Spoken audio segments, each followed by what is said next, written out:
বাগান থেকে বন্ধুরা ওল তুলেছি আর দেশি ট্যাংরা দিয়ে রান্না করেছি। আর বাগানের ওল তো পুরো জলে ডুবে থাকে, ওই ওল নিয়েই রান্নাটা করেছি। ভয়ে ভয়ে রান্নাটা হলো, তো খাওয়ার সময় দেখছি একটু গাল চুলকাচ্ছে না, বেশ ভালো।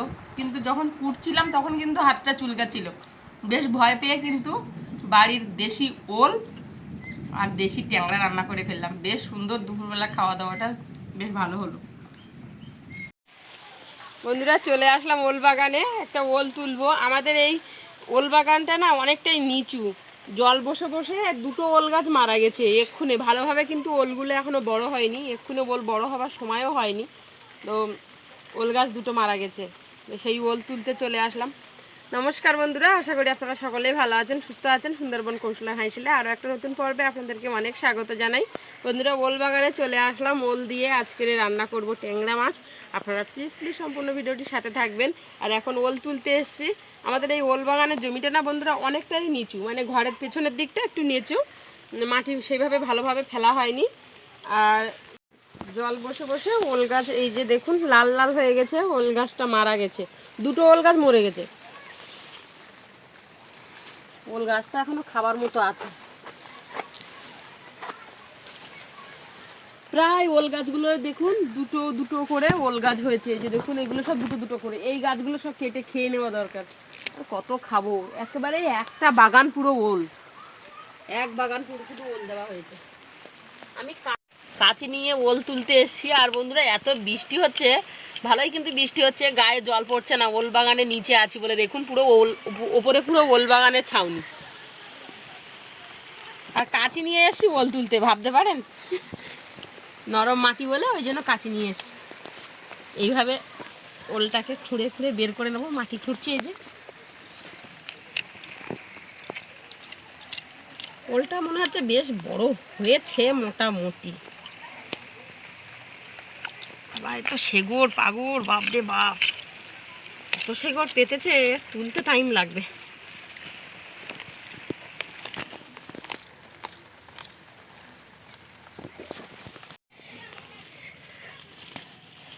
এর ভিতরে যা মশা বন্ধুরা, ওল বাগানের ভিতরে। এই যে দেখুন ওলটা শেষ বেশ তুললাম, খারাপ বড় হয়নি। এই গাছটা একেবারে পুরো শুকিয়ে গেলে ওলটা যখন তুলবো ওলগুলো সব এত বড় বড় হবে। চলুন বাড়ির দিকে যাই। এই ওলটা লাল আছে, বাইরে বৃষ্টি পড়ছে আর আমি ওল কেটে নিচ্ছি। ছুটে গিয়ে ওলটা ধুয়ে নিয়ে আসলাম, তাও হাফ ভেজা ভিজে গেছি। একটু বৃষ্টি হলেই আমাদের বাগানে জল দাঁড়িয়ে যায় জানেন তো বন্ধুরা, যার ফলে এই ওল কিন্তু এরকম লাল হয়ে আছে। আর এমনি এখন ওলটা তোলার সময় তো না, ওল তো এখনো ওঠার সময় হয়নি, ওল অনেক লেটে লাগিয়েছিলাম। তাও বাগানের ওল, অনেক ওল গাছ, ওল খেতে থাকি। গরম জল করে খেলে আর এতে ম্যাটোরা জ্বলতো, গাল চুলকাবে না। গাল চুলকালের ব্যবস্থা করা হবে, লবণ দিয়ে মাখিয়ে রাখবো অনেকক্ষণ। ছোট ছোট করে কাটছি।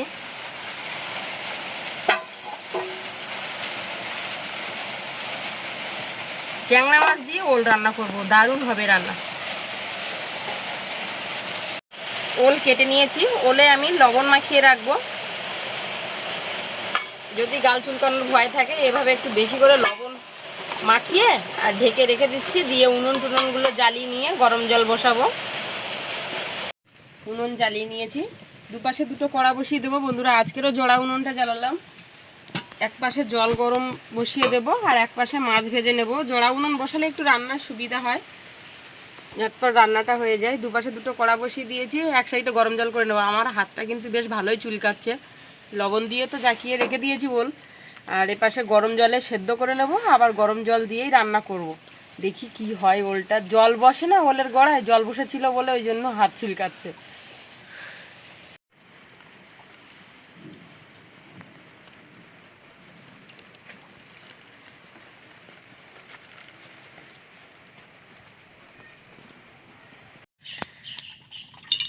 এপাশে বন্ধুরা আমি এক কড়া জল বসাচ্ছি,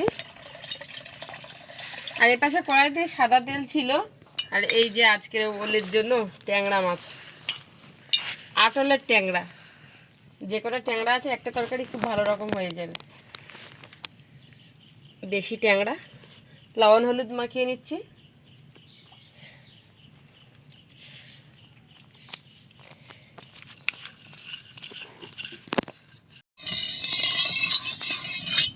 তেল একটু নেড়ে চেড়ে নিলাম, এর মাছগুলো দিয়ে দেবো, ভেজে নেবো বেশ ভালো করে।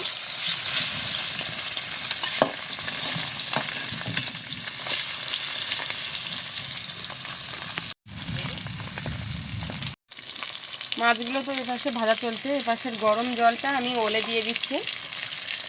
ওল ধুয়ে নেব গরম জল দিয়ে, এভাবে কিছুক্ষণ থাকবে। জলটা যখন উষ্ণ উষ্ণ হয়ে আসবে, এখন কিন্তু জলটা ভীষণ গরম, হাত দেওয়া যাবে না। উষ্ণ উষ্ণ যখন হয়ে আসবে তখন ভালোভাবে চটকে ধুয়ে নেব। মাছগুলো উল্টে নিচ্ছি। মাছগুলো সব ভাজা হয়ে গেছে, তুলে নিচ্ছি। ওলটাকে দেখুন এখন ভালোভাবে চটকে ধুয়ে নিচ্ছি। এখনও কিন্তু বেশ ভালোই গরম আছে, কিন্তু হাত দিয়ে চটকানো যাচ্ছে।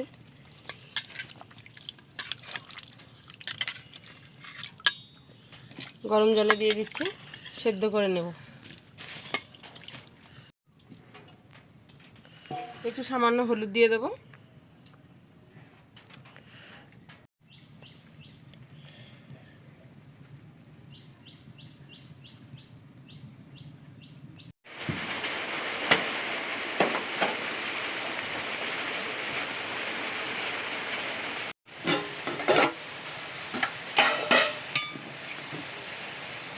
ওল একদম সেদ্ধ হয়ে গেছে, লাবিয়ে নিচ্ছি। ওল একটু বেশি সেদ্ধ করে নিয়েছি বন্ধুরা। কড়া বসিয়ে দিচ্ছি, যে মাছ ভেজেছিলাম যে কড়াটা, ওই কড়াটায় তেল আছে অনেক। তেল গরম হয়ে গেছে, আর আমার এখানে মাছ ভাজার তেল যাই ছিল সেই তেলেই রান্না করব। এখন পরপর বন্ধুরা বৃষ্টিটা আরও জোরে হচ্ছে। শুকনো লঙ্কা দিয়ে দিচ্ছি তেলে, আর একটা তেজপাতা, আর ফোড়নের জন্য দিয়ে দিচ্ছি গোটা জিরে। ফোড়নটা একটু নেড়ে চেড়ে নিচ্ছি। ফোড়নটা একটু নেড়ে চেড়ে নিয়ে পেঁয়াজ দিয়ে দিচ্ছি।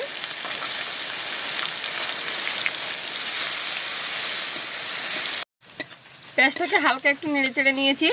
দিয়ে দিচ্ছি আদা রসুন বাটা, একসাথে বেটে নিয়েছি। এক ঝাপটা বৃষ্টি হয়ে গেল। মশলাটাকে বেশ সুন্দর করে নেড়ে চেড়ে ভেজে নিয়েছি। এবারে সেদ্ধ করে রাখা ওলটা দিয়ে দিচ্ছি। বেশ ভালোভাবে সেদ্ধ করে নিয়েছি। এক প্রকার ওলের ডাল হয়ে যায় এটা। যা হাত আমার চুলকাচ্ছিল, এখন খাবার পরে দেখা যাবে বন্ধুরা যে ওলটা গাল চুলকাচ্ছে কিনা। লবণ দিয়ে তো অতক্ষণ মাখিয়ে রাখলাম, গাল তো চুলকানোর কথাই না। এবারে আমি এখানে লবণ দিয়ে দেবো স্বাদ মতো। তবুও আগে তো লবণ দিয়ে মাখিয়ে রেখেছিলাম, লবণটা আমি একটু পরিমাণ কম রেখে দিচ্ছি। চেখে দেখে লাস্টে দেওয়া যাবে। হলুদ দিয়ে দিচ্ছি, লঙ্কার গুঁড়ো,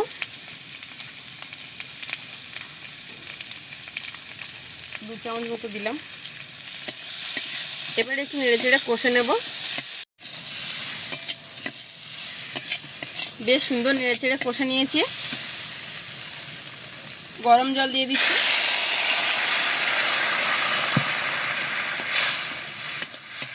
একবারে মাছগুলো দিয়ে দেবো।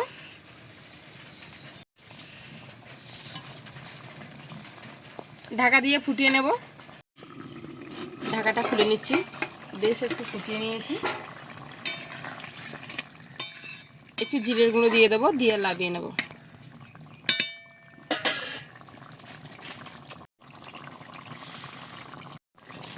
জিরের গুঁড়ো দিয়ে দিয়েছি। একটু সামান্য ফুটিয়ে নিয়ে লাবিয়ে নেব। জিরের গুঁড়োটা দিয়ে ফুটিয়ে নিয়েছি, লাবিয়ে নিচ্ছি। জোড়া ভাঙা রান্না করলে বন্ধুরা এই ডান্ডিগুলো, এই কড়া ডান্ডিগুলো গরম হয় না। এই পাইপের উনুনে রান্না করলে শুধু গোল তো, এইখানটায় একটু করে ঝাল পায়, আর সাইডে তো কোনো কিছুই হয় না।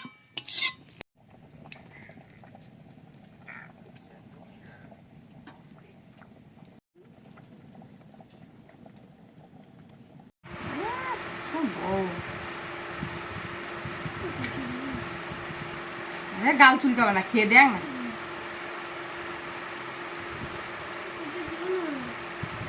ওল কচু কোথায়?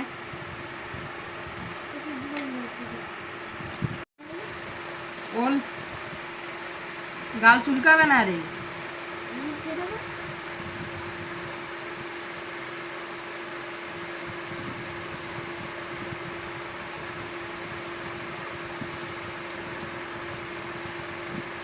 একদম গাল চুলকাচ্ছে না, আমি ভালোভাবে ইয়ে করে দেখছি যে চুলকাচ্ছে কিনা, একদমই গাল চুলকাচ্ছে না।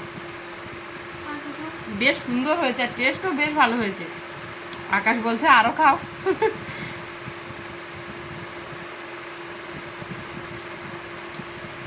চুলকাচ্ছে? একদমই গাল চুলকাচ্ছে না। ওল কাটার সময় যদি বন্ধুরা হাত চুলকায় তাহলে লবণ দিয়ে এভাবে মাখিয়ে রাখবেন বেশ অনেকক্ষণ ধরে, প্রায় আধা ঘন্টা মতো ওইভাবে লবণ দিয়ে রেখে দেবেন। আর আমি কিন্তু সব কিন্তু গরম জল ব্যবহার করেছি, ধোয়া গরম জল দিয়ে করেছি, সেদ্ধ করে নিয়েছি, গরম জলে দিয়ে সেদ্ধ করে নিয়েছি, রান্নার যে তরকারি ঝোল দিয়েছি গরম জল দিয়েছি। তো এরকমভাবে রান্না করবেন, দেখবেন একদমই গাল চুলকাবে না। তো আজকের পর্বটা কেমন লাগলো একটু কমেন্ট করে জানাবেন। ভালো লাগলে চ্যানেলটা সাবস্ক্রাইব করবার অনুরোধ রইল, চ্যানেলটা সাবস্ক্রাইব করবেন, লাইক করবেন, শেয়ার করবেন, কমেন্ট করে পাশে থাকবেন। দেখা হচ্ছে তাহলে আগামী নতুন পর্বে। ততক্ষণ আপনারা ভালো থাকবেন, সুস্থ থাকবেন, সাবধানে থাকবেন, আর ডেইলি কৌশল হাইসেল দেখতে ভুলবেন না। আর এতক্ষণ সাথে থাকার জন্য অসংখ্য ধন্যবাদ।